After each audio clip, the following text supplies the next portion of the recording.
de nueva cuenta con un invitado que siempre nos da mucho gusto el tenerlo con nosotros, el jefe de gabinete del gobierno del estado de Jalisco, Hugo Luna, el cual ha definido una propuesta de agenda de infraestructura para el estado en los 3 años que lleva este gobierno y en los 3 subsecuentes.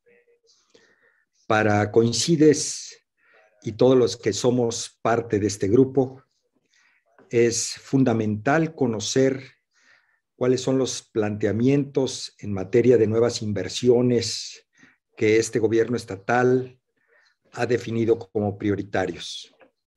Les recuerdo que nuestra tarea es coadyuvar a generar un mayor dinamismo en el crecimiento de la economía, pero sobre todo más parejo, sobre todo más equitativo.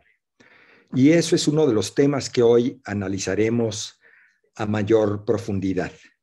No solamente ver el impacto económico y social que la última gran obra que este estado está poniendo ya en operación, que es mi macroperiférico, sino las obras que vienen y cómo va a traducirse eso en un beneficio económico y social para una gran cantidad de jaliscienses. Eso es precisamente lo que hoy el maestro Hugo Luna nos comentará a todo detalle y con la experiencia que ha acumulado en todos estos años de ejercicio de la autoridad y de gobierno, y que sobre todo nos pone en la mesa una oportunidad también para que las empresas participen con mucho mayor énfasis en estas nuevas construcciones que ya están establecidas en una agenda de trabajo. Así es que, de nueva cuenta, muchísimas gracias a todos los que nos acompañan el día de hoy, los que nos ven en redes sociales y los que nos van a seguir viendo en los días próximos, que se repetirán cápsulas de esta grabación que estaremos haciendo, porque hemos coincidido muchos de los miembros de Coincides que ahora que la pandemia afortunadamente está cediendo, aunque no hay que bajar la guardia, seguimos en una situación de alerta que hay que atender, pero que afortunadamente poco a poco estamos volviendo a la normalidad, sobre todo en las actividades económicas. Bueno, pues hay la facilidad de estas conferencias volverlas a ver repetidamente en las siguientes horas o días, y también las cápsulas que para tal efecto el equipo de Coincides ha preparado con extractos de los temas más importantes que aquí se ponen sobre la mesa. Eso nos ha dado buen resultado y cada vez tenemos más asistencia en los canales de Coincides en las redes sociales. Así es que, de nueva cuenta, bienvenido Hugo, bienvenido a esta tu casa, Coincides. Muchísimas gracias porque de nueva cuenta nos has hecho el favor de aceptar la invitación. Y todavía hace unos pocos días, un grupo de miembros de Coincides estuvimos haciendo el primer recorrido en un tramo del macroperiférico por los autobuses completamente nuevos y recién sacados de la caja, y nos dimos cuenta de la magnitud de esa obra de infraestructura que seguramente hoy nos vas a detallar. Bienvenido, Hugo. Esta es tu casa. Muchísimas gracias y somos todo oídos para luego, después de tu exposición, entrar al diálogo como siempre lo hacemos. Gracias. Bueno, gracias, César. Empiezo con un saludo a todas y a todos los que nos siguen. Ahí me encuentro varios amigos y amigas conocidos de hace mucho tiempo y agradeciendo realmente la oportunidad de platicar con ustedes en el marco de un recorrido que se hizo ahí con Coincides en un miércoles previo a la entrada en operación de mi macroperiférico. Y primero platicarles que ustedes fueron los primeros jaliscienses que se subieron a mi macroperiférico. la serie de recorridos que se hicieron de cortesía a una serie de representantes, liderazgos, etcétera. Paradójicamente, sin querer queriendo, terminó siendo el de Coincides el primero de todos, y de ahí se desdoblaron, incluso los alcaldes metropolitanos fueron después de ustedes a recorrer la obra. Entonces, para que no se les olvide en términos históricos, los que fueron los primeros en subirse a mi macro periférico, ¿no? Extraordinario. Les voy a compartir una presentación que mezcla en parte lo que yo presenté por encargo del gobernador el día del arranque de mi macro, que fue el sábado, el último sábado de enero, con algunos conceptos que no estuvieron en la presentación, bajo la lógica de que no fue más bien un discurso que una presentación lo que hicimos aquel día, pero en el ánimo de compartirles un poco cómo se hacen las salchichas. Ya me conocen algunas y algunos, mi estilo un poquito desparpajado, pero platicarles algunos componentes que creo que se vuelven muy interesantes para conocer las tripas, en el buen sentido de la palabra, de este proyecto, ¿no? Bueno, lo primero es que como administración tuvimos como gran reto, y lo platico un poco 3 años después, de transformar de fondo el sistema de transporte público del estado de Jalisco. Y les traigo en antecedente que la última vez que hubo un esfuerzo de este tamaño fue en el año de 1983. Si algunos se acordarán, cuando Matute Remus, siendo gobernador Enrique Álvarez del Castillo, hizo una gran apuesta para transformar de fondo el transporte público del área metropolitana de Guadalajara. En aquel entonces, creo que el ingeniero Matute se adelantó a su época, quizá hizo un esfuerzo 10, 15 o 20 años antes de cuando la ciudad hubiera estado lista para eso, y él intentó algo muy parecido a lo que hoy encontramos en muchas partes del mundo, primero de reconfigurar todo el sistema de transporte público, segundo, verlo bajo la lógica de un sistema y no de una empresa individual de hombre camión, y también generar una especie de certidumbre respecto a las rutas, los trazos. Trató de formalizar las paradas de camiones, corregir muchos de los vicios que existían en el sistema de transporte. Algunas y algunos se acordarán, no porque hayan andado en camión, sino porque vieron la crisis y el caos que se le provocó a la ciudad. Y 2, 3 días después, el gobernador del estado suspendió la apuesta aquella y prácticamente todo se fue a la basura, lo digo tal cual. Perdimos una oportunidad histórica. Creo que el gran error de un modelo inteligente planteado en aquel entonces fue la falta de capacidad de implementación del gobierno de aquel entonces. Y lo digo en una época donde no había, pues no, era el PRI hegemónico, no había una oposición como tal, no había, era el propio PRI el que estaba boicoteando al PRI, y se les colapsó. Y creo que eso en mayor o menor medida dio pie a medio lavarse la cara en aquel entonces para construir la línea 1 de tren ligero que cruzó la ciudad ahí por Federalismo. Lo platico en un contexto muy claro y sencillo. La cantidad de pasajeros que en aquel entonces movía la ciudad de Guadalajara es menor a la cantidad de pasajeros que hoy mueve mi macro periférico, nada más para poner en la balanza el tamaño o la envergadura del proyecto de mi macro periférico. Nosotros hicimos una apuesta, desde mi punto de vista, profunda, que fue transformar por completo el sistema de transporte público de la ciudad. A todos se nos olvida 3 años después, creo que más de la mitad de las concesiones del transporte público cuando llegó Enrique Alfaro como gobernador eran ilegales, irregulares. Estaba todavía el sistema de hombre camión.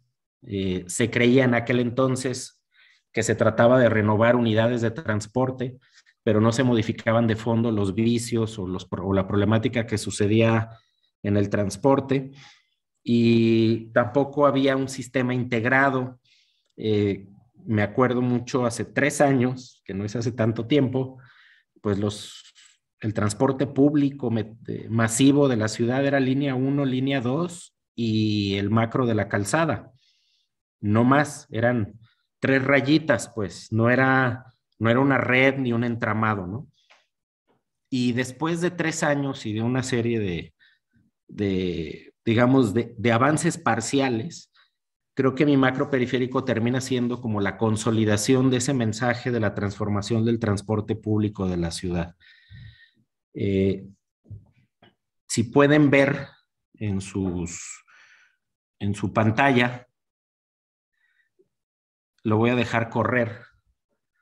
Esa es un poco la mancha urbana del área metropolitana de Guadalajara respecto a las líneas de transporte masivo en la ciudad y los corredores estratégicos.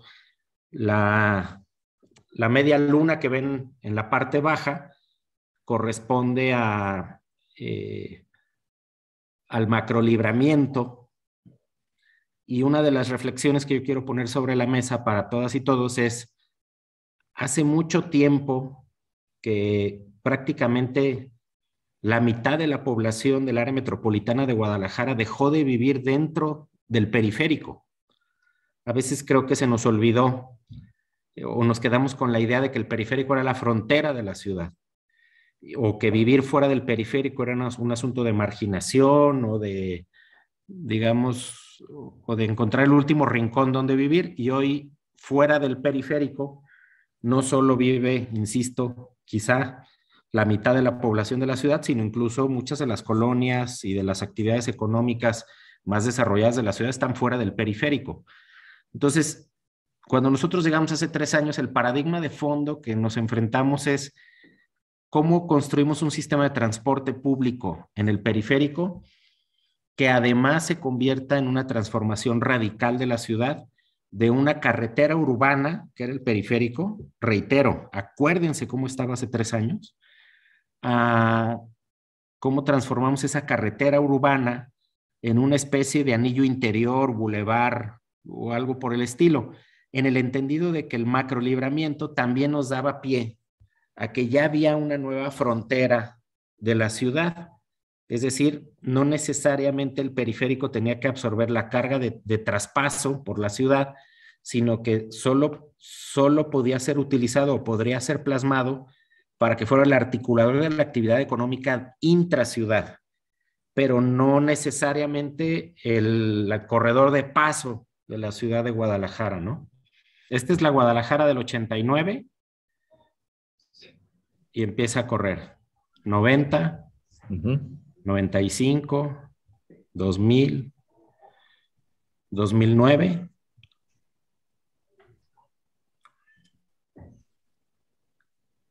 Y luego pasaron prácticamente 10 años para que volviera a suceder algo en la ciudad, ¿no?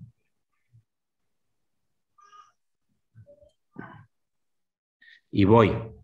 Este es el periférico o el macro periférico. Les platico, nace en Belisario Domínguez y termina prácticamente en carretera Chapala y periférico, pero tenemos varios retornos operacionales, pero particularmente el que está en Avenida Guadalupe, en Chapalita Inn, que nos permite que podamos meter cargas dobles de camiones en los corredores, ya sea en coyunturas de hora pico o incluso en coyunturas específicas, por ejemplo, de eventos especiales.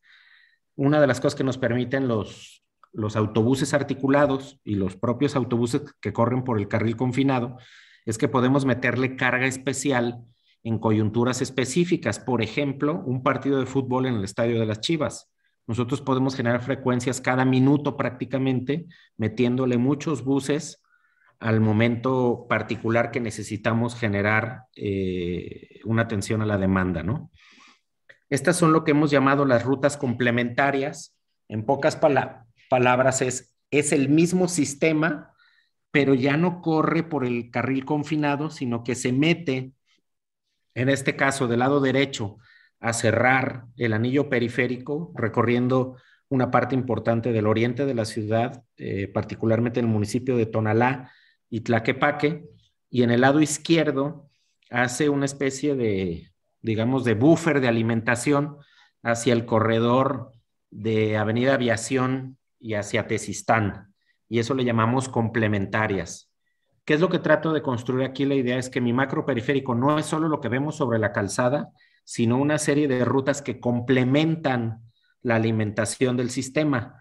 Y adicionalmente tenemos una serie de rutas alimentadoras que nos meten todavía más pasaje, digamos que hacen loops de ida y vuelta en círculo, y que nos ayuda desde López Mateos, Tlajomulco, la zona de Acueducto y Cusea, en la zona del centro y del oriente de la ciudad, de Belisario Domínguez, que nos permite meterle otro empuje mayor de entrada y salida de pasajeros.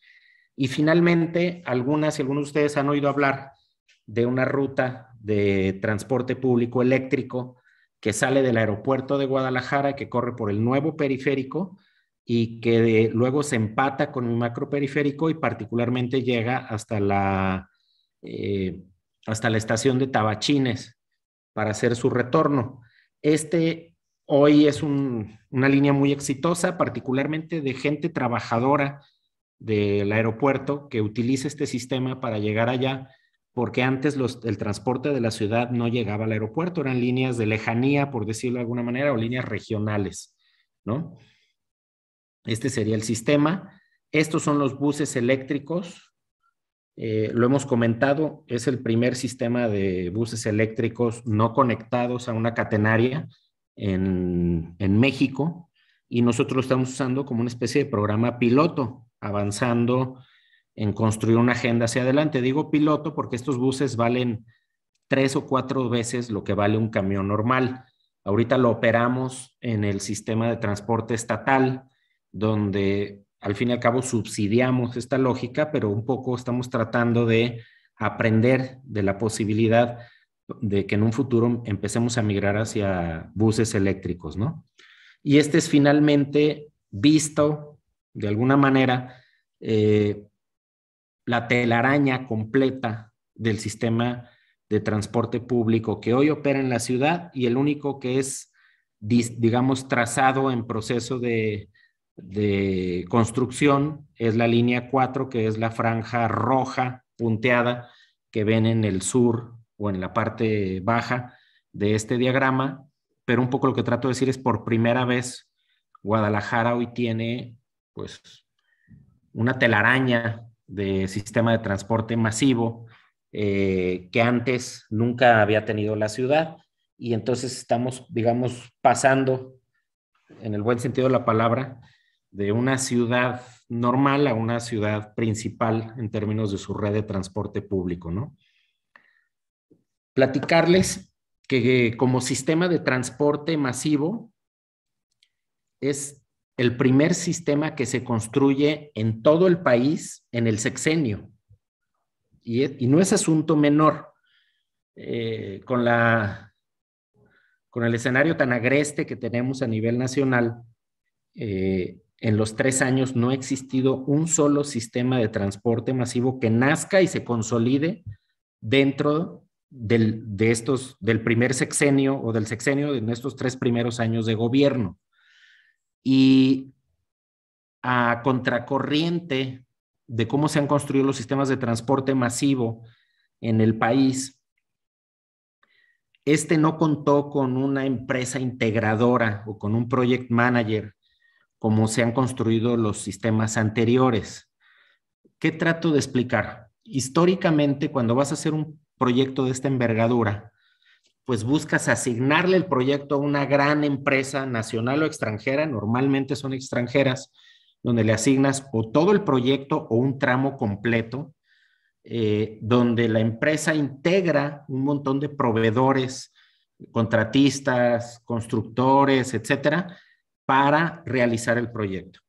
Este no tuvo ese líder o project management privado, y no es un asunto de que esté bien o mal, simplemente es una característica, y quizá una característica típica a nivel mundial. El gestor o el líder de proyecto de esta gestión fue el gobierno del estado. ¿Qué te genera? Pues una complejidad grandísima, porque nomás por ponerles este ejemplo, pues es un project management de 42 estaciones, de 42 kilómetros de recorrido. Cada estación, si bien en diseño son iguales, cada estación es totalmente distinta, por totalmente distinto al polígono siguiente, ¿no? Es una especie de trabajo de artesanía. Y que, ¿qué te da? Pues una pulverización, en el buen sentido de la palabra, digamos, de distribución de riqueza y de trabajo y de mano de obra, y te quita la capacidad de solo lidiar con uno solo. Tranquilamente en estas 42 estaciones debieron de haber participado o ejecutado 20, 30 empresas distintas, ¿no? Pero también te quita los indirectos de un project manager que por administrar te hubiera cobrado, por decirlo de alguna manera, la gestión del proyecto. Y les enseño estas gráficas porque al final es el resumen de un montón de gráficas con las que estuvimos 3 años o 2 años administrando el entendido de cómo iba evolucionando el proyecto. Estas son de diciembre del 2021. Y al final, la narrativa es que participaron de manera horizontal aproximadamente 199 empresas en este proyecto. No es ICA o Carso o Alstom o Motangil, sino es 199 empresas pequeñas, medianas y grandes que construyeron el proyecto de mi macro periférico. En los datos duros, al día de hoy llevamos una inversión de prácticamente 9,000 millones de pesos en el proyecto, y para completarlo en términos integrales, estamos por ejercer aproximadamente 4,000 millones en los próximos 3 años. ¿De qué estoy hablando? Porque empezamos con el tema estamos hablando del transporte masivo o del corredor de movilidad del periférico. Lo que ya entró en operación es la parte del corredor de movilidad, pero la transformación del periférico es un proyecto en el que vamos al 60% y que vamos a seguir trabajando hasta el último día de la administración. Si lo describiera de alguna manera, estamos hablando de 41 kilómetros y medio de longitud más 29 kilómetros de rutas complementarias. Es decir, estamos hablando de un sistema de 70 kilómetros de distancia. En su madurez de corto plazo vamos a estar rondando los 300,000 viajes diarios. Y tenemos 42 huellas o estaciones de referencia en el proyecto. Solo con la entrada de operación de mi macro periférico, la oferta de transporte masivo de la ciudad, sin contarlas con las complementarias, creció un 35%. Es decir, un tercio de lo que había creció la ciudad. Mi macro hoy es el corredor de movilidad de transporte masivo más grande, como BRT, como Bus Rapid Transit, más grande de México. Es el segundo más grande de Latinoamérica y es el cuarto más grande del mundo. Y lo platico así porque ese es el tamaño de proyecto en el que nos metimos, que inició, digamos, sus primeros pasos en noviembre de 2019 y que terminó consolidando su arranque operativo el último día de enero de 2022, es decir, 26 meses de proyecto, 25, 26 meses. Ya comenté los viajes diarios. Cruza territorialmente Guadalajara, Zapopan y Tlaquepaque y complementa servicios a Tlajomulco, Tonalá y la frontera con El Salto.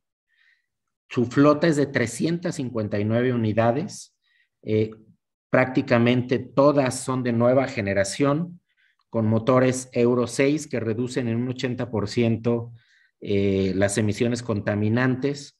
La frecuencia de paso es cada 3 minutos. Les platico una lógica sencilla.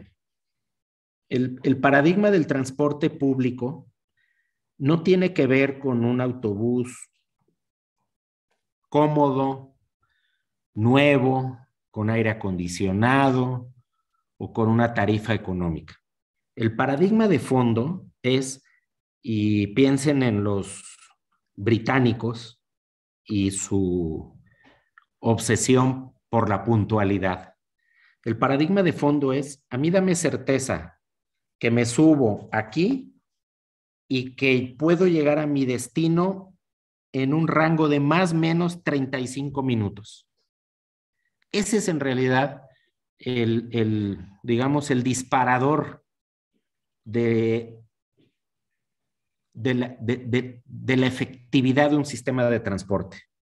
Yo me puedo subir a una carcancha de transporte, aunque no tenga aire acondicionado y tal, pero si me da certeza que de cabo a rabo estamos rondando los 35 minutos, entonces sí me subo. Sí me subo porque voy a llegar a tiempo al trabajo, voy a llegar a una cita, voy a llegar a un evento, voy a llegar a una audiencia. Pero si yo no tengo certeza de tiempo, eso es lo que lleva al traste al transporte público. Al final, y suena medio chistoso, esa certidumbre de tiempo es lo que motiva la existencia de un carril confinado y que me permita, insisto, mi problema no es si me tardo 1 hora y media, nomás asegúrame que es 1 hora y media. El problema de fondo o el contraparadigma es que todos creemos que subiéndonos a nuestro auto y agarrando el volante con nuestras manos, controlamos el tiempo. Por eso no nos bajamos a subirnos a un transporte público, porque dice, si yo voy manejando, encuentro la vía para llegar, pero la realidad es que el tráfico me colapsa. Los trenes que van en vía confinada o los BRTs que van en carril confinado, lo que te aseguran es la certeza de tiempo. Y ese es el paradigma de fondo sobre el cual está construido este proyecto. Como sabrán, pues ya todo el sistema de pago está consolidado en la tarjeta digital. La realidad es que mi macro periférico nos va prácticamente a duplicar la utilización de la tarjeta en lugar del pago en efectivo. Este sistema, lo que estamos intentando es que sea un incentivo para que tú tengas digamos, un transbordo con descuento al resto del sistema de transporte masivo, tanto trenes como buses, y eso te da que la siguiente tarifa paga solo el 50%, y eso nos permite crear un sistema de transporte integrado con conexión unificada. Un porcentaje muy importante de los choferes de mi macro periférico son mujeres, de un programa que tenemos 3 años desarrollando, de mujeres conductoras. Ustedes, si revisan en su Google Maps, en las rutas del macro periférico, pues van a poder ver a qué hora pasa y cuánto tiempo tardan de un lugar a otro, como sucede en las principales ciudades del mundo. Todo el sistema cuenta con personal de seguridad y circuito cerrado en las estaciones con conexión al C5. Las 42 estaciones son cajas de cristal transparentes. Por eso están hechas en vidrio, para provocar que esa caja de cristal dé una sensación de seguridad, en el buen sentido de la palabra, combate a la violencia, combate al acoso contra la mujer. Las 42 estaciones tienen mecanismos de accesibilidad universal. Les platico, si ustedes están en Chicago y se suben al metro de Chicago, en una ruta de 40 estaciones, solo 4 o 8 estaciones del metro tienen elevadores. o accesibilidad universal. Las otras no lo tienen. ¿Qué pasa con una persona con alguna discapacidad? Pues tiende a irse a vivir a los polígonos de esas estaciones y a buscar trabajo en esos polígonos. Aquí el 100% del sistema lo tiene, algo que no tienen la mayoría de los sistemas del primer mundo de este tipo. Todas las estaciones tienen internet gratuito de alta velocidad en el modelo de la red Jalisco, tanto dentro de la estación como en la huella, donde ustedes transbordan a otro sistema de transporte. Las principales estaciones cuentan con módulos de servicios, baños, lactarios, tienda y biciestacionamiento. Prácticamente logramos que los 42 kilómetros del periférico en sus carriles centrales se convirtieran en carriles de concreto hidráulico. Ya con lo que está construido en mi macro periférico tenemos la ciclovía más grande de América Latina. Nos hicimos el reto de construir un anillo verde con la colocación de 27,000 nuevos árboles de especies endémicas de muy buen tamaño. Llevamos cerca de 10,000 colocados. Les contextualizo, 10,000 es más o menos la cantidad que es capaz de sembrar en todo un año un municipio del tamaño de Guadalajara o de Zapopan en todo su territorio. Tenemos un sistema en cada estación de orientación y me voy a la siguiente lámina, que es wayfinding, que lo ven del lado derecho, que lo que te pasa es que ves todo el sistema de transporte, pero también ves todo el mapa barrial y los destinos, tanto en términos visuales como en planos en braille para personas con debilidad visual.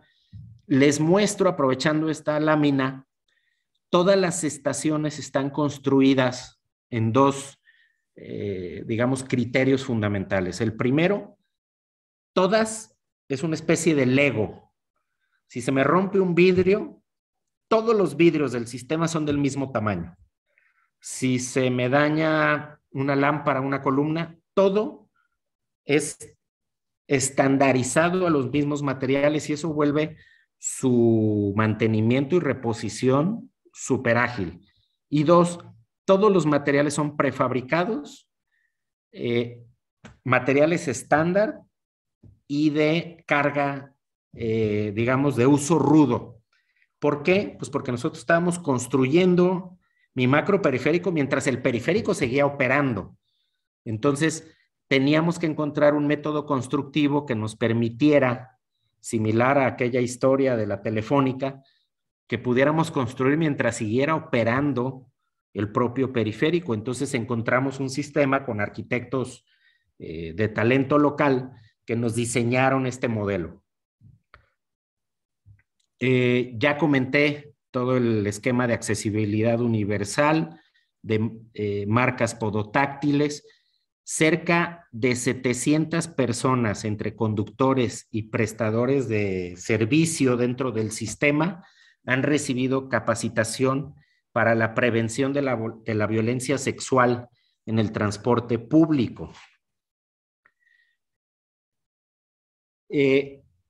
Entender y lo platicaba yo el día del arranque del evento, y no lo digo de veras en términos de soberbia, mi macro periférico, por lo que significa, por la apuesta de transformación de un corredor de movilidad como el periférico, por los 84 kilómetros en sus dos márgenes de rediseño de tierra, por toda la tierra cruda que hay en el corredor del periférico, bodegas, grandes patios que se van a empezar a reconfigurar, pues en realidad creo que es la obra de infraestructura más importante en la historia de la ciudad. Quizá, si hiciera mucho recuento hacia atrás, lo compararía con la trascendencia que tuvo Lázaro Cárdenas. Pero en aquel entonces, don Arnulfo, y no lo culpo porque eso es otro momento histórico, pues planteó un proyecto de transformación basado en el automóvil. Este es un proyecto basado en las personas y ese es el cambio radical. Es decir, la toma de decisiones, el punto central es a partir de las personas. El efecto transformador que esto tiene, y también se los platico, tiene también que ver, y hagamos un poco de memoria, pues el periférico tenía tráfico hace 10 años, y tenía tráfico hace 8 años, y tenía tráfico hace 6 años, y hace 4, y hace 2. Pues es una vialidad crítica de la ciudad, pero acuérdense que antes, en el mejor de los casos, eran 4 carriles de un lado y 4 del otro. Y en los 8 carriles corría todo el mundo junto, en desorden. La apuesta más grande que hemos hecho, que ha tenido que ver con las laterales del periférico y particularmente prácticamente todo el arco norte está ya completo hasta la zona de Ayamonte, del Bajío. A la hora que nosotros construimos las laterales y logramos la liberación de derechos de vía y los pasos, logramos algo espectacular, que es pasar de 8 carriles a 12 carriles. Entonces, a la hora que le quitamos los 2 carriles de mi macro, pues las matemáticas nos dicen que pasamos de 8 a 10 carriles. Y esos 10 en las laterales nos lograron que mucho del tránsito barrial de la zona del periférico se fuera a las laterales. Si alguien, y les pongo el mejor ejemplo de que muchos de ustedes viven, la parte más paradigmática es los que venían por Avenida Universidad y Juan Palomar en Zapopan, llegaban al periférico y si ustedes iban a agarrar acueducto, tenían que meterse al periférico, donde lidiaban con camiones, trailers y autos, y luego volverse a salir para agarrar acueducto.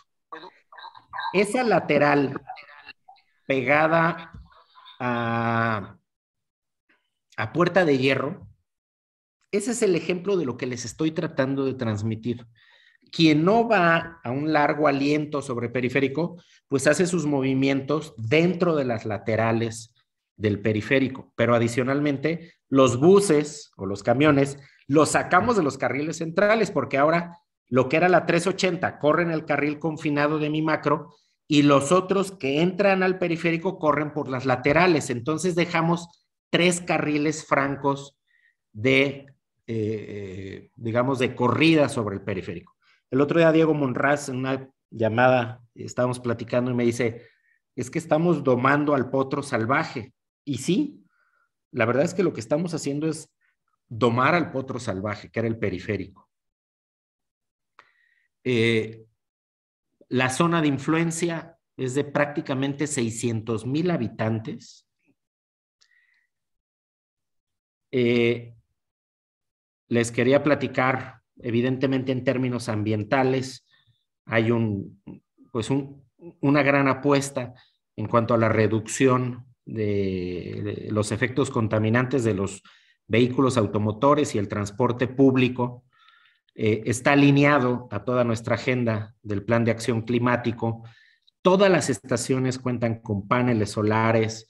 Prácticamente las estaciones son efecto cero en términos de gestión de energía.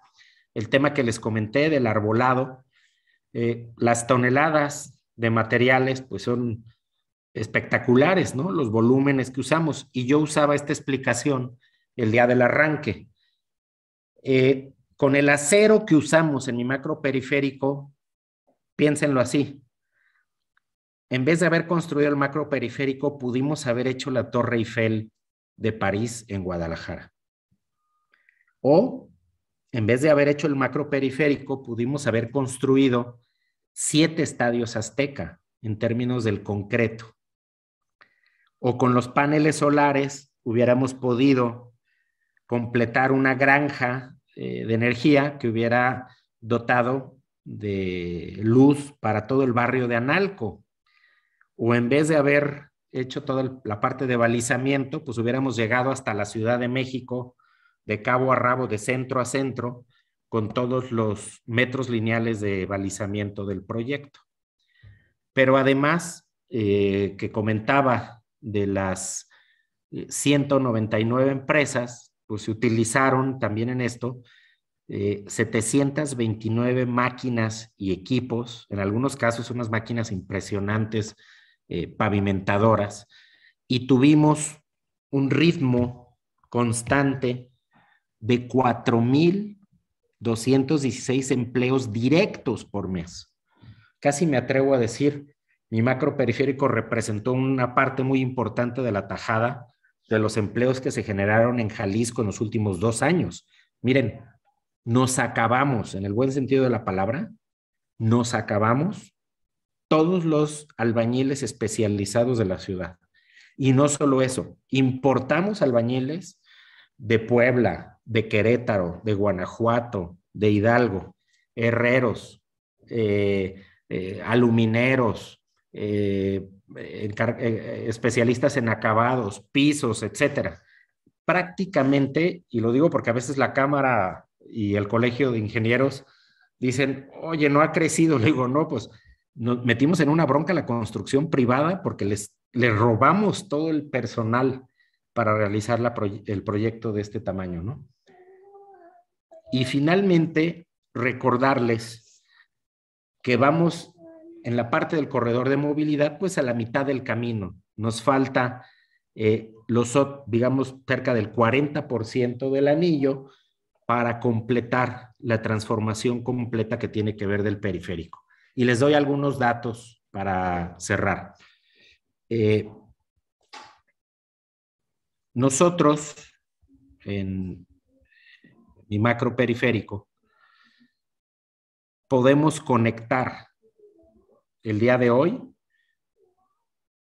desde el Parque Metropolitano hasta el Parque Natural Huentitán, o desde Ciudad Judicial hasta la carretera Chapala, o desde la terminal de autobuses que va al sur del país, que es a la costa, que va Ciudad Guzmán, Colima, Manzanillo, que está ahí pegado al ITESO, o la que va a Tepic, Tequila, Puerto Vallarta, que está en Avenida Aviación y Periférico, o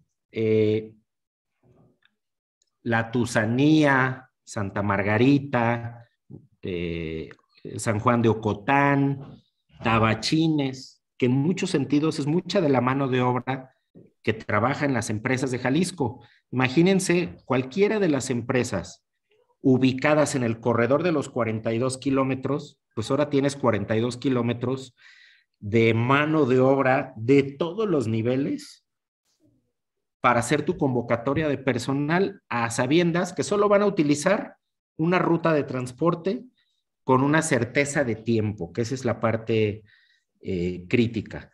Y va desde lo que en algún momento, en un futuro, va a ser la Arena Guadalajara o el propio zoológico de Guadalajara, hasta el estadio de las Chivas o la barranca de Huentitán, es decir, o el propio carretera Chapala para ir a Chapala o al aeropuerto. Esa es en mucho la lógica de cómo este proyecto, desde mi punto de vista, no lo digo en el paso de 2, 3 años, en décadas se va a ir entendiendo lo que significa esta transformación. Hace mucho tiempo le platiqué a varios amigas y amigos inmobiliarios que yo les decía, pues los que tengan tierra en el corredor del periférico, pues se les viene una oportunidad espectacular, ¿no? Y finalmente una reflexión que internamente yo le hice a todo el equipo de gobierno de Alfaro y del gobierno del estado de Jalisco.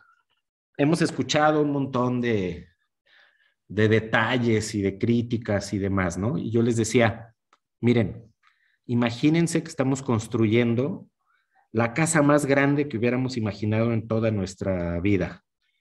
Acuérdense muchas y muchos de ustedes cuando construyeron casa y que llegaron y que el aire acondicionado no prendió, que se tapó una coladera, que se fue la luz, que no prendió la planta de luz, que se fundió un foco.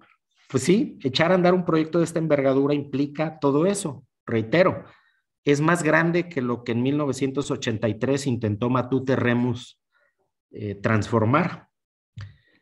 Pero también estoy convencido que más allá de que si alguien en un medio de comunicación que leemos todas y todos nosotros, dice, es que le salió una manchita a la estación en la esquina del vidrio. Los grandes protagonistas son esas 300,000 personas diarias. Y esas 300,000 personas diarias son los que hoy viven de manera radical un cambio en la forma en la que se movilizan. Es esa misma gente que antes caminaba en las laterales del periférico de una carretera de tierra invadida, sin luz, etcétera, etcétera. Entonces, lo platico porque es realmente, y lo digo personalmente, pues a mí me tocó ser parte de este proyecto, pero yo no soy el beneficiario. Los beneficiarios son esas 300,000 personas que les cambió dramáticamente su forma de vida, ¿no? Y bueno, agradecerte, César, y abrir un poco el espacio al diálogo. Y aquí vi varias preguntas, hay varias cosas que me encantaría contestárselas con mucho gusto. Nos encantaría haber tenido el recurso completo para haber transformado el corredor de manera integral desde un principio. Hemos puesto todo lo que hay en la capacidad del gobierno del estado y hemos también pues estado atrás del gobierno federal para que complemente la parte que ellos se fueron comprometiendo en estos últimos 3 años, ¿no? En el proceso. Pero al final yo estoy convencido que mi macroperiférico, y les platico un poco esto, los BRTs o los sistemas de Bus Rapid Transit nacen hace 20 o 30 años y se vuelve paradigma los que existían en Colombia en aquel entonces. Todo el mundo iba a Bogotá a ver el Transmilenio. En el caso de Latinoamérica y en otras partes del mundo también tenían sus referentes. Esto yo lo llamaría un poco, es una nueva generación de BRTs. Todos los detalles que tiene, no lo tiene ninguno en el mundo. Yo creo que en los próximos 10 años van a venir de todas partes del mundo a ver el modelo de la nueva generación que hoy está en Guadalajara y que no hay en ningún otro lado, por la forma integral en la que se abordó todos los componentes del corredor. Y en el buen sentido de la palabra, vamos a exportar talento o referencia a muchas partes del mundo. Y cerrar con que el esfuerzo del equipo de David Zamora y de Diego Monraz logró una obra en tiempo récord y dos, que se construyó de mano con el operador o el usuario, que en este caso es el equipo de Diego Monraz, y eso también generó que no es una entrega de estafeta de un desconocido a otro desconocido, sino prácticamente caminaron juntos en el proceso, y eso creo que en muchos sentidos va a generar círculos virtuosos hacia adelante. Hugo, pues muchísimas gracias. Tienes toda la razón en sentirte muy orgulloso de lo que se ha hecho, así como creo que los jaliscienses, los tapatíos, debemos estarlo también. Para no consumir más minutos de los demás, quisiera pasarle de inmediato el micrófono a los que han solicitado el uso de la voz para hacer algunas preguntas muy puntuales. Tengo en la lista a José Luis Macías, que además encabeza el Comité de Infraestructura de Coincides, y después le pediría a Gustavo Arballo y a Carlos del Río, que es presidente de la Cámara de la Industria de la Construcción, que nos hagan el favor de hacer sus comentarios en este primer bloque. Si te parece, Hugo, 3 preguntas y luego regresamos contigo. José Luis, por favor, tu comentario. Gracias, César, muy amable. Muy breves a todos porque tenemos una lista larga de gente que quiere hacer comentarios y, como siempre, queremos terminar a tiempo. José Luis, por favor. Gracias, César, muy amable. Una disculpa, Hugo, a todos no logro entrar con video, pero bueno. Mira, me llama la atención enormemente y destaco que tienes razón, las oportunidades que brindan este tipo de infraestructura, pues es evidente que benefician a mucha gente en la ciudad de Guadalajara, para el caso. Y lo que creo yo que vale la pena entender es que todo lo que sea infraestructura va a sumar a la competitividad y al bien vivir de los ciudadanos de Jalisco. Nosotros hicimos una propuesta ahí con el tema de la reforma a la ley de infraestructura, que para el caso de Jalisco es la ley PIPS, precisamente para abonar a este tipo de capital, para crecer este capital para el Estado. Y déjame decirte, yo creo que tenemos un activo importante en David Zamora. Ha sido un excelente ejecutor de obra. Sé que muchos lo critican porque es un hijo de tal por cual. Qué padre, qué bueno, porque el hijo de tal por cual está haciendo que las cosas se den de forma puntual, oportuna, en precio, etcétera. Entonces, a mí me dolería mucho que no aprovecháramos este paquete de gente que tenemos ahora, en Diego, en David, etcétera. Y bueno, ahí está la propuesta que hicimos. No nos satisface solamente una acción de infraestructura, porque sabemos que hay muchísimas más acciones de infraestructura. Gracias, maestro. Gracias. Gracias, don José Luis. Nos vamos con Gustavo Arballo y después abundaremos en esto que acabas de comentar de la iniciativa que ha presentado el Comité de Infraestructura de Conchides y la Cámara de la Industria de la Construcción para la reforma de la Ley de Inversión de Obra Pública en Jalisco. Gustavo, por favor, tu comentario. Gracias, César. Hugo, yo creo que abundando en el tema de la infraestructura, todos sabemos que hay criterios para priorizar los proyectos de infraestructura y si no se tiene la visión de largo plazo, pues difícilmente estaríamos aprovechando todo el esfuerzo que significa para lograr la competitividad y el bienestar que se dijo para Jalisco. Estos esquemas de priorizar significa ver más allá de la administración actual.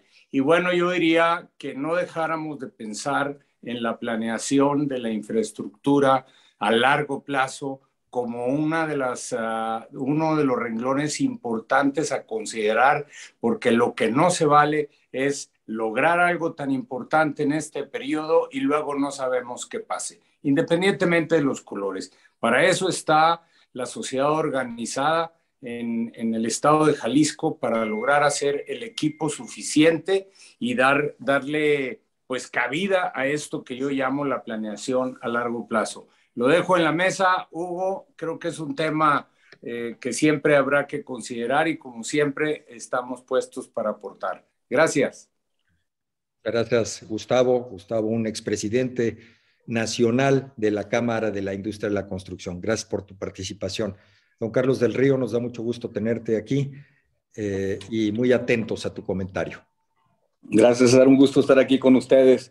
Y bueno, pues mis dos antecesores dijeron mucho de lo que pensaba yo decir. La verdad es que primero felicitar a Hugo, extender mi felicitación al gobernador, porque la realidad es que para sacar adelante estos grandes proyectos de infraestructura se requiere de un gran liderazgo. La verdad es que se ha requerido de tener voluntad, de tener la fortaleza y la templanza también para saber llevar a todo el equipo de gobierno en un sentido, y creo que eso también tiene mucho que ver con el jefe de gabinete y obviamente con los secretarios que forman parte de todo este equipo. Hay que reconocer este gran esfuerzo y reconocer que en solo 3 años han hecho muchas cosas, ha habido muchos avances y que en solo 3 años tengamos ya obras tan importantes como la que acabamos de ver ahorita es fundamental. Y bueno, parte de lo que había notado para decir, se me adelantó Gustavo, tenemos que planear lo que sigue. Obviamente esta obra es un gran logro, es un gran paso adelante para la calidad de vida de los ciudadanos de la zona metropolitana, pero sabemos que aún tenemos mucho por hacer en temas de movilidad, en temas que generen mayor competitividad en nuestro estado y que seamos un estado atractivo para las inversiones productivas, para generar mejores condiciones de vida, fuentes de empleo para los jaliscienses, y para esto se necesita tener una visión de largo plazo en la planeación de los proyectos. Me gustaría, Hugo, saber a dónde vamos. Tenemos 3 años, en 3 años ya se ha hecho por la chamba que a lo mejor podría ser de un sexenio, pero yo creo que los 3 años que quedan hay que aprovechar y creo que tenemos todavía grandes retos por delante. Tenemos mucho que hacer y el equipo que tienen y el liderazgo que se tiene hoy por hoy, pues hay que aprovecharlo para seguir generando resultados estos próximos 3 años y también dejar sembrado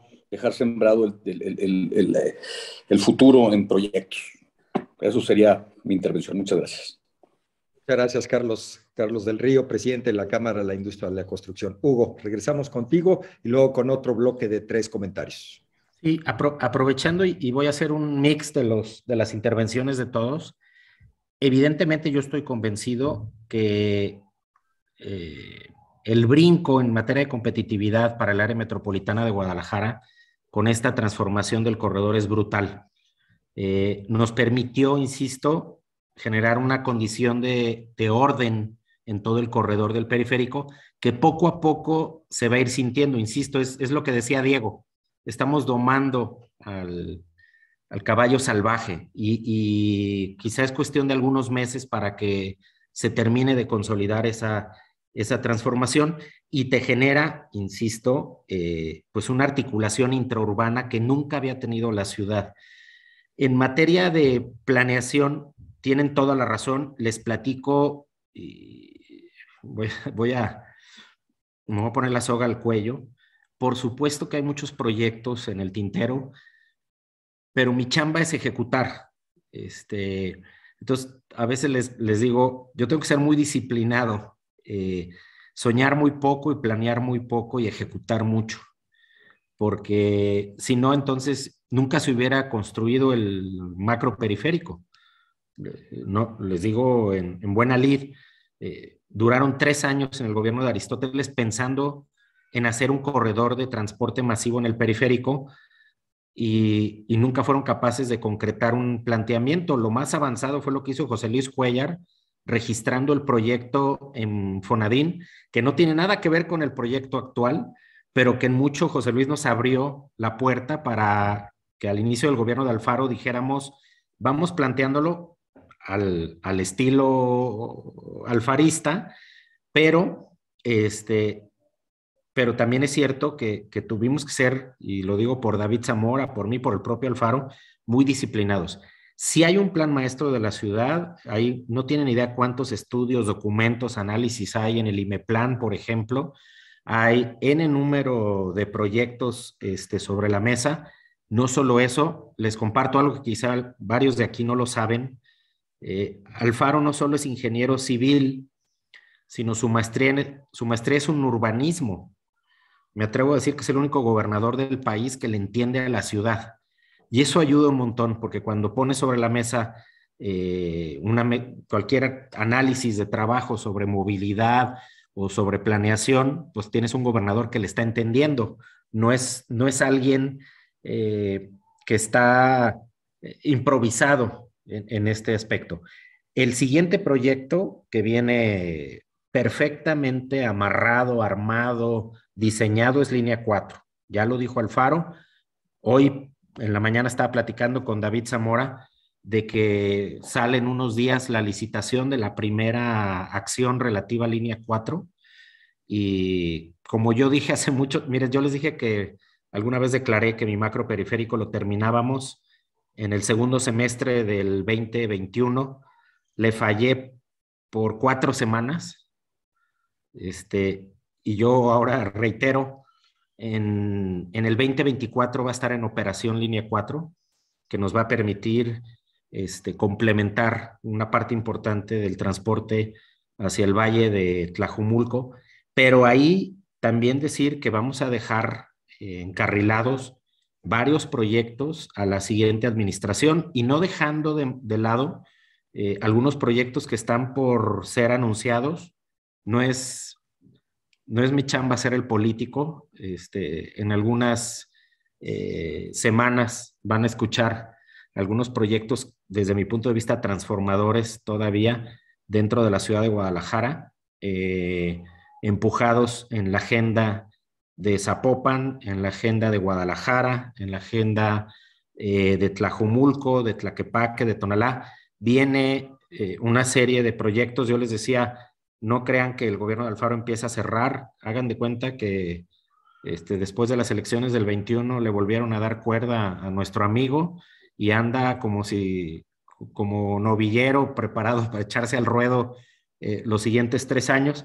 Entonces vienen un montón de proyectos más que nos van a permitir terminar de consolidar pues un buen salto de rana, por decirlo de alguna manera, pero también dejar en el tintero algunos proyectos muy importantes. Hoy estaba el equipo del gobierno del estado, encabezado por Roberto Arrechederra, en la SCT, consolidando el acuerdo para el libramiento ferroviario que nos permita acortar los traslados hacia el norte de Estados Unidos, hacia el norte de México, hacia el este de Estados Unidos, en un proyecto que quizá no nos toque a nosotros verlo materializar, pero que tenemos la agenda constante con el gobierno de Aguascalientes y de Guanajuato y el propio gobierno federal para mejorar el transporte de carga hacia todo el corredor de la costa este de Estados Unidos. Lo platico porque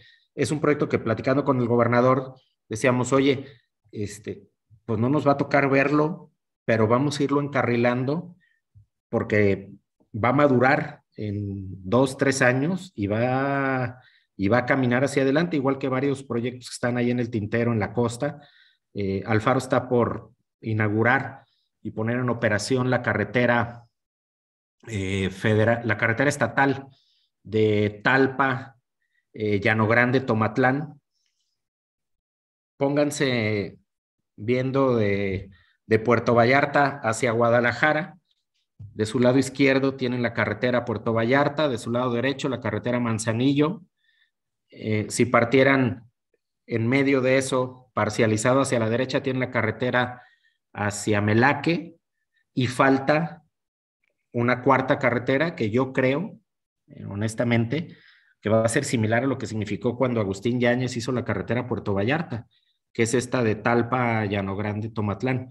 Y esa costó prácticamente 1,000 millones de pesos. Es un monstruo de carretera porque cruzas la Sierra Madre Occidental y está a unas semanas de que Alfaro la ponga en operación. Lo platico porque ese luego pareciera que es, una carretera. No, eso en realidad va a ser un efecto transformador brutal. Y eso es lo que en realidad va a empezar a ponerle el cascabel al tema de la Costa Alegre, ¿no? Muchísimas gracias, Hugo. Bueno, creo que son anuncios muy importantes que comentaremos en las conclusiones de la conferencia, pero quisiera darle el uso de la voz a Pepe Palacios, a Susana Martínez y a Juan Manuel Munguía. Pepe, por favor. Muy buenas tardes a todos. Hugo, muchas felicidades a ti, a tu equipo, al gobernador. Realmente es una obra que va a trascender el gobierno de estos 6 años, el gobierno de Alfaro. Algo que creo que vale la pena destacar, y es el tema de la trascendencia del proyecto. Como tú conoces, y hablas tú de Bogotá, pues el modelo que fue el Transmilenio y de donde nos copiamos el Macrobús. El Macrobús, desgraciadamente, no se cuidó. Mucho de lo que se tenía que haber hecho no se hizo. En el caso de este modelo, y seguramente va a ser el modelo mundial ahora a seguir, lo debemos de cuidar y que pueda trascender el sexenio.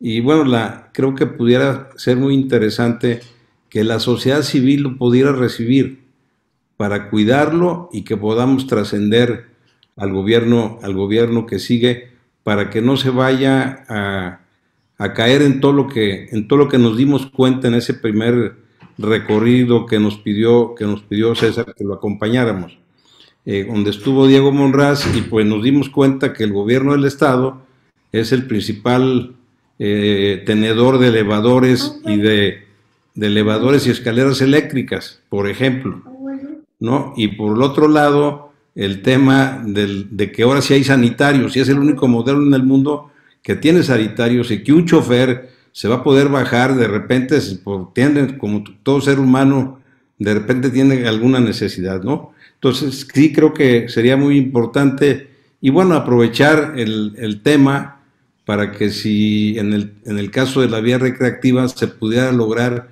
un reglamento unificado y que fuera desde el gobierno del estado, que se pudiera manejar los municipios por donde está la vía recreativa para tener una mejor coordinación. Felicidades y que sigan los éxitos, Hugo. Muchas gracias, Pepe. Susana Martínez, por favor. ¿Cómo están? Muy buenas noches. Me disculpo por no encender mi cámara. Gracias, maestro, por la presentación. Tenía algunas dudas al respecto. Platicando hace unos días con responsable de la alianza de la operación de conductores, que me parece que ese es el nombre, mencionaba que los conductores de las unidades son prácticamente los mismos de la ruta 380 y la 619. Me quedaba pensando cómo hacer para pues cambiar, digamos, el servicio en el sentido de, pues no se trataba solo de camiones, también había un tema de actitud, de capacitación, de servicio al usuario. Y ahora pensar que es prácticamente el mismo personal, no sé, me deja algunas dudas que no sé si usted puede ayudarme a entender. La segunda tiene que ver con la seguridad en torno a estas 42 estaciones. He observado que por lo menos en la de Acueducto, el usuario tiene que caminar tramos más o menos largos. Y no sé si esto significa algún riesgo para la seguridad, especialmente de las mujeres que tienen que caminar a muy temprana hora o bien ya en la noche. Y una tercera pregunta rapidita, si ve posible un proyecto como este en una avenida como López Mateos, por ejemplo, que comunica 3 municipios metropolitanos, quizá los más importantes. Muchísimas gracias. Gracias, Susana. Bueno, nos vamos con Juan Manuel Munguía, su comentario breve, y regresamos con Hugo Luna. Juan Manuel.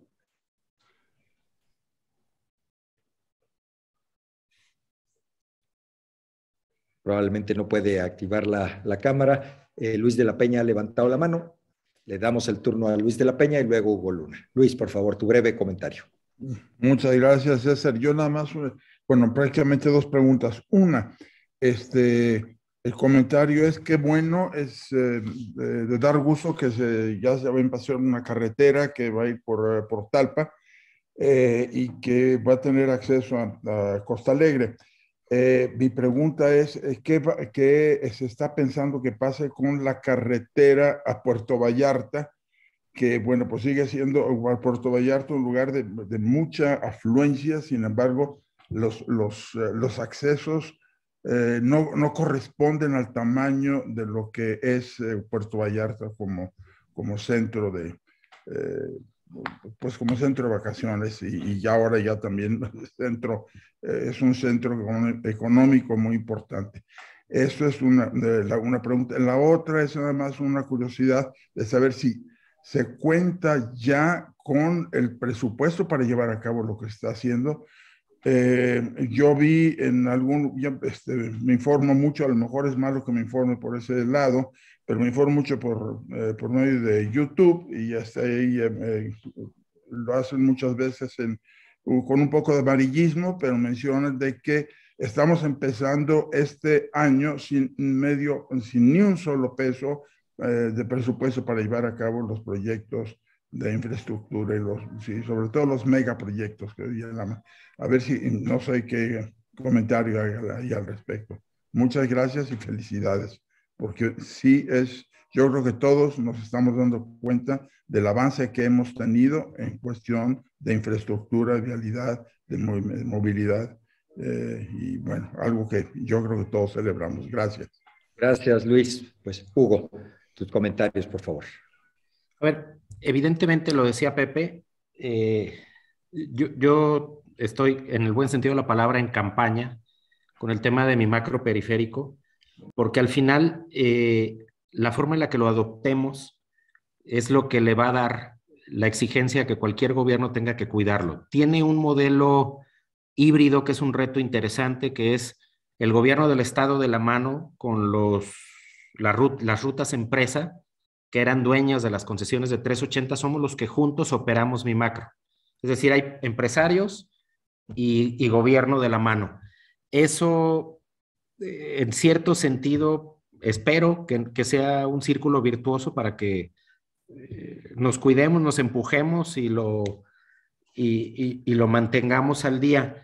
Decías, Susana, sí son los mismos conductores, más nuevos y nuevas conductoras, más una nueva cultura de trabajo. Es un asunto de paradigma.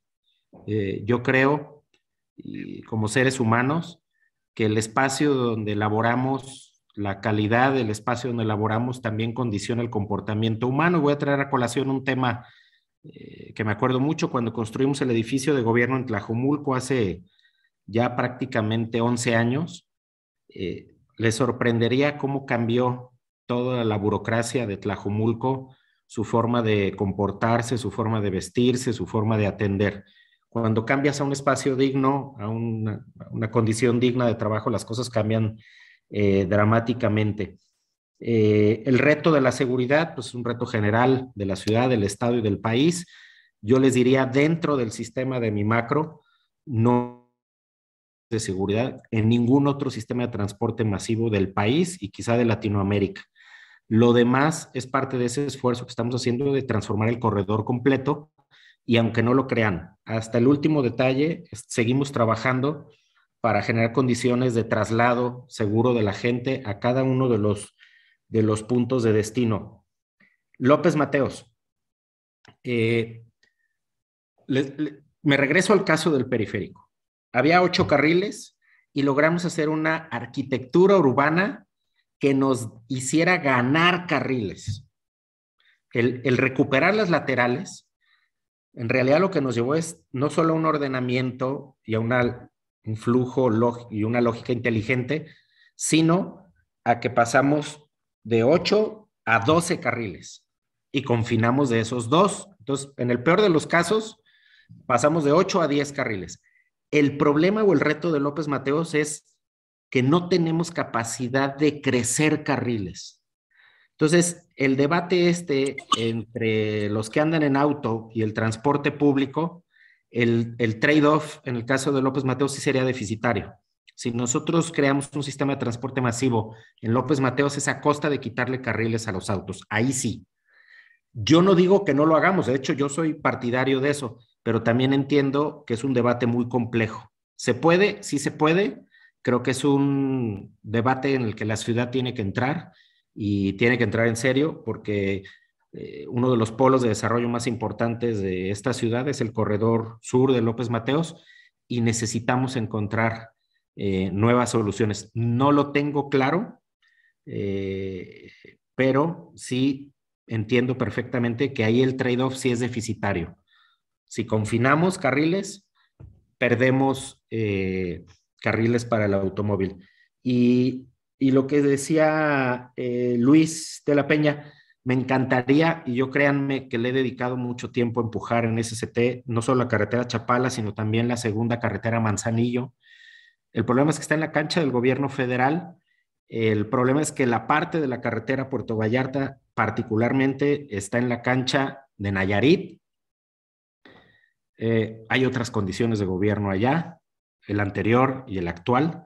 Sé, y yo he recorrido los tramos, que están las constructoras avanzando, eso es bueno, no al ritmo que todos quisiéramos, pero la parte que sí nos toca es que la carretera Talpa, Llano Grande, Tomatlán, en muchos sentidos le quita que quien vaya a la Costa Alegre en esa zona, lo voy a llamar norte, hacia las playas de Chalacatepec, Maito y demás, ya no tienes que entrar a Puerto Vallarta. Y en el caso de Puerto Vallarta, sí, nosotros nos metimos a arreglar la carretera de Mascota Puerto Vallarta, la entrada de Las Palmas, que está en muy buen estado, y además llevamos ya 2 años metiéndole a las laterales del bulevar costero de Medina Ascencio, y vamos por más tramos en la lógica de dignificar todo el corredor costero de Puerto Vallarta.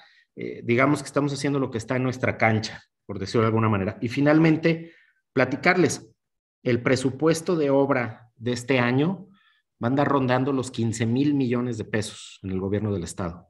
Y si sumo los años anteriores, vamos a andar muy cerca de los 50,000 millones de pesos en infraestructura en el estado de Jalisco. Sin lugar a dudas, y por mucho, tenemos por primera vez en la historia de Jalisco el presupuesto más grande de infraestructura de todo el país.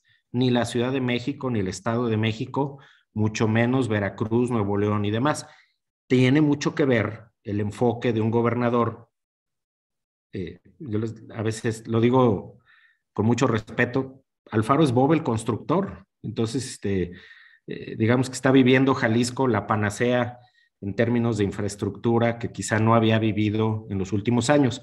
Va a ir modificándose en los próximos en este año y los 2 por venir, una parte de la estructura del presupuesto se va a ir modificando más hacia los contenidos, porque es la lógica, construyes espacios y luego esos espacios hay que darles vida, mantenimiento, etcétera. Pero aún así, la verdad es que el presupuesto de este año, a pesar de la federación y de la falta de lucramiento, pues realmente es muy potente, ¿no? Es insisto, el más grande del país, ¿no?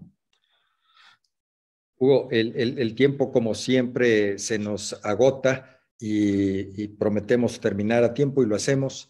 Así es que, bueno, pues nos quedan solamente unos minutos para pedirte que nos hagas el favor de hacer tus conclusiones y no sin antes de mencionar la importancia de lo que hoy nos has platicado. A tal detalle, la numeralia de una obra como Mi Macro Periférico, creo que pocas veces se tiene oportunidad de conocerla. Así es que agradecemos mucho el tiempo que han dispuesto ustedes para hacer esa presentación y ahora también para exponerla en este foro.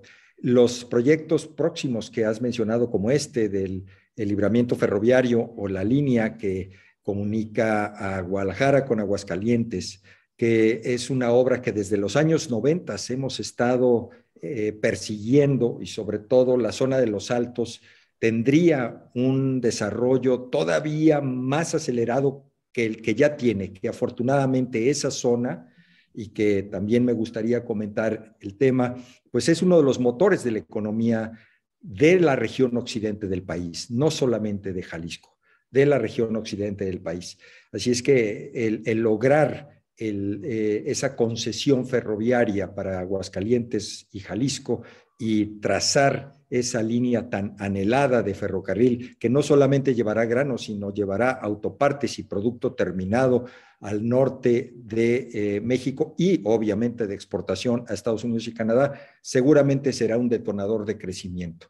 Pero también quisiéramos escuchar pues, los proyectos que hay fuera de la zona metropolitana de Guadalajara. Mencionaste en la costa sur, hacia Vallarta, hacia la Costa Alegre, esta que también comunica con los Altos. Si hubiera alguno otro, además de la zona norte, que el gobernador ha puesto muchísimo interés en desarrollar esa, que es una de las que ha tenido un crecimiento menos acelerado en el estado. Con eso, te solicitaría, si nos hicieras favor, hacer tus conclusiones para ir concluyendo esta reunión, Hugo. Por favor. Concreto en 3 ideas. Una, al final vamos a consolidar en términos de conectividad el estado más desarrollado no de México, sino quizá de Latinoamérica. Su red carretera, su sistema de transporte público, sus caminos rurales con todo lo que se ha avanzado con la maquinaria a toda máquina y la conectividad de la red Jalisco. Yo les platicaría un poco. Viene la oleada de la red Jalisco. Vamos a escuchar muchas cosas de eso. Vamos a empezar a dimensionar lo que significó una apuesta de casi 4,000 millones de pesos entre público y privado para llegar al último rincón del estado y para fortalecer la infraestructura en las ciudades, en la propia ciudad de Guadalajara. Hace mucho que ustedes se han dado cuenta que ya no reciben esas llamadas cuando ustedes trataban de contratar internet que les decían, no, es que ahí ya no hay fibra óptica. ¿Se acordaban hace 2, 3 años? Bueno, algo tiene que ver la red Jalisco, que ahora la infraestructura de los privados se desdobló prácticamente, se duplicó en el área metropolitana de Guadalajara. Entonces, la parte de conectividad nos va a dar una posición de competitividad súper interesante. Insisto, las carreteras, la red Jalisco, los caminos rurales. Lo segundo es la apuesta que hizo Alfaro por la infraestructura y los servicios en materia de salud. No solo fueron un pilar en la agenda de la propia pandemia, sino que nos va a posicionar en una condición que nunca había tenido el estado de Jalisco. Les pongo un ejemplo. Tapalpa, podríamos todos decir que es el gran destino turístico y de descanso, y si te pasaba cualquier cosa había un centro de salud de pueblo de 10,000 habitantes. Estamos a unas semanas de que Alfaro eche a andar un hospital regional de primer nivel en Tapalpa, y así les puedo decir N número de municipios del interior del estado. Y la nueva agenda que mucho tienen todas y todos ustedes que ver de manera indirecta, algunos involucrados y otros pagando las consecuencias en el buen sentido de la palabra, es que viene una grandísima apuesta para fortalecer la infraestructura educativa del Estado de Jalisco con la solidaridad de todas y de todos en este proceso gradual de modificación del impuesto sobre la nómina y que nos va a permitir solo en los 3 años por venir avanzar de un 10% que hemos logrado avanzar en 3 años a cerca de un 45-50% de mejora en la infraestructura educativa, que al final es el capital más importante de Jalisco, su gente. Entonces, creo que esa es la gran agenda y terminado ese proceso, creo que Alfaro por mucho va a dejar los cimientos para ratificar a Jalisco como un motor económico, social, intelectual y de talento para el desarrollo de este país, ¿no? Y yo soy positivista en muchos sentidos y creo que viene lo mejor para Jalisco, ¿no? Estoy seguro, Hugo, que muchos suscribimos ese comentario que nos has hecho a manera de conclusión. Definitivamente debemos sentirnos seguros primero y después también orgullosos de que Jalisco sí está haciendo contraste, sí está haciendo la diferencia con el resto de los estados del país, y no es por competir ni es por ser mejor, simplemente es porque es una ruta que debemos seguir de generar un crecimiento económico más acelerado y más equitativo para todos. En el caso de Coincides, pues uno de nuestros mandatos principales es tratar de aportar ideas y propuestas concretas con fundamento para que se generen políticas públicas. Por eso es que, pues ya afortunadamente de la mano del Gabinete Económico y de la Secretaría de Agricultura, pues sale la ley agroalimentaria y hoy tenemos una agencia de sanidad y calidad agroalimentaria, ASICA, que está operando y seguramente en los próximos años ASICA va a ser un gran referente nacional. Tenemos la ley de filmaciones que ya también trae, después de su promulgación, una dinámica propia y se está cada vez más dinamizando la creación de contenidos y filmación viva en Jalisco. Ahora la tercera iniciativa que hemos puesto en la mesa a través del Comité de Infraestructura de Coincides y la Cámara de la Industria de Construcción es esta reforma a la Ley de Inversión y Obra Pública, que seguramente también, si es que es aprobada por el Ejecutivo y después por el Legislativo, pues provocará mucho mayor inversión privada en estas obras que nos acabas de mencionar. Hay unas muy grandotas que ahí no le alcanzamos a entrar, pero hay otras que sí, los caminos intracomunitarios, los caminos de carreteras secundarias, las obras de drenaje, en fin, tanta infraestructura que un estado como Jalisco requiere. Así es que ojalá en las próximas semanas, meses, podamos también estar anunciando que viene esa reforma a la ley que motivará mayor inversión privada en la infraestructura pública. Así es que, Hugo, además de agradecerte tu tiempo el día de hoy, agradecemos mucho públicamente tu acompañamiento para las propuestas de Coincides. Tu crítica cuando esas propuestas están demasiado fuera de la caja y no se pueden llevar a cabo, pero también tu apoyo cuando sí están dentro del parque y se pueden hacer una realidad. Así es que públicamente te agradecemos mucho, Hugo, como jefe de gabinete de este gobierno estatal, que nos estés acompañando a la sociedad civil, como es Coincides, para tratar de poner nuestro granito de arena y que Jalisco sea un estado contraste. Así es que, Hugo, muchísimas gracias. Si tienes algún comentario final, cerramos la sesión. No, agradecerte, César, agradecerles a todos. Y hoy hubo un anuncio por ahí que en la vorágine de las noticias, cerramos una agenda de construcción, de promoción de Jalisco, de Guadalajara, de Puerto Vallarta con Checo Pérez. Entonces, agarramos en su mejor momento a una de las estrellas y de la gente que nos genera orgullo y vienen cosas súper interesantes, mucha solidaridad de Checo a sumarse a esta salida de la pandemia y a promover en una coyuntura especial donde nunca había estado en el debate los mexicanos, tan fuerte el tema de la Fórmula 1, y es la misma lógica, sumar talento y en el buen sentido de la palabra hacer piggyback con personajes como Checo, lo anunció hoy Javier Orendain y Vanessa Pérez, y vienen cosas súper interesantes para Jalisco, ¿no? Seguro que sí, vienen cosas muy buenas. Muchas gracias, Hugo. Gracias a todos.